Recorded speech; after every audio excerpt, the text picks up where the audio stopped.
اگر آپ واقعی میں کاروبار کرنا چاہتے ہیں تو سب سے پہلے ایک چیز کیپ ان یور مائنڈ کہ کامیاب کاروباری وہی ہوتا ہے اور کامیاب کاروبار وہ ہوتا ہے جو لوگوں کی ضروریات کے آس پاس گھومتا ہے. یعنی جہاں ڈیمانڈ ہے وہاں سپلائی ہونی چاہیے. اگر ہم عقل اور تھوڑی سی اسٹریٹجی سے کام لیں تو ہمیں بڑے بڑے سرمایہ کاری جو ہے کرنے کی ضرورت نہیں ہے. بس جگہ اور ضرورت کو سمجھ کر چھوٹے مگر فائدہ مند کاروبار کیے جا سکتے ہیں. مثلاً حجام کی دکان کسی کار واش سینٹر کے سامنے کھولیں. وہاں لوگ اپنی گاڑی دھلوانے آئیں گے. انتظار کے دوران بال کٹوانا ان کے لیے ایک مشغلہ ہو سکتا ہے. ایسے ہی لانڈری کی دکان کسی کارپوریٹ آفس کے سامنے ہو جہاں ملازمین صاف ستھرے کپڑوں کے لیے ترستے ہیں لیکن وقت نہیں ہوتا خود دھونے کا. اور کار واش سینٹر کسی ہائی وے یا مصروف سڑک کے پاس ہونی چاہیے جہاں سے روز گاڑیاں گزرتی ہوں.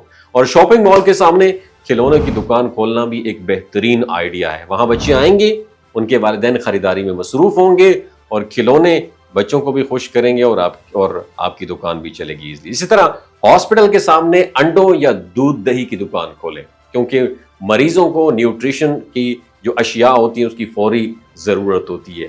جم یا فٹنس کلب کے باہر چائے یا ہربل ڈرنکس کا چھوٹا سا ڈھابا ضرور بنائیں. ورزش کے بعد لوگ ہلکی پھلکی چیز پینے کو ترجیح دیتے ہیں. اور مارکیٹ کے سامنے اسٹیشنری کی دکان لگائیں کیونکہ ہر خریداری کے ساتھ ساتھ لوگ بل بنانے کے لیے کاپی، قلم، رسیدیں، یہ ساری چیزیں پرنٹ کرانے جیسے جو چھوٹے چھوٹے کام کرانے ان کے لیے بھی آتے ہیں.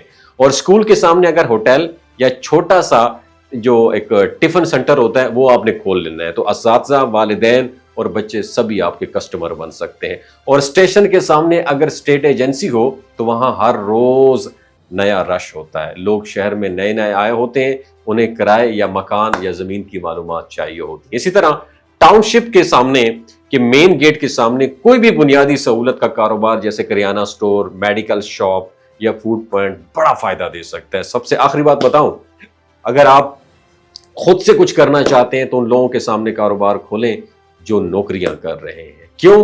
کیونکہ ان کے پاس وقت کم ہوتا ہے، ضروریات زیادہ ہوتی ہیں اور سہولیات کے لیے وہ پیسہ دینے کو بھی تیار ہوتے ہیں.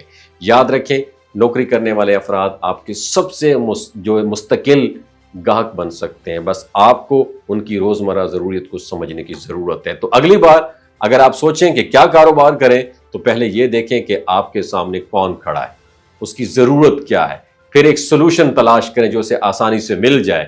یہی کاروباری اسٹریٹجی ہے، یہی کامیابی کی کنجی ہے. یہ میرا 40 سال کا ایکسپیرینس جو میں نے آپ کے ساتھ شیئر کیا. اپنا بہت خیال رکھیے گا. اللہ حافظ.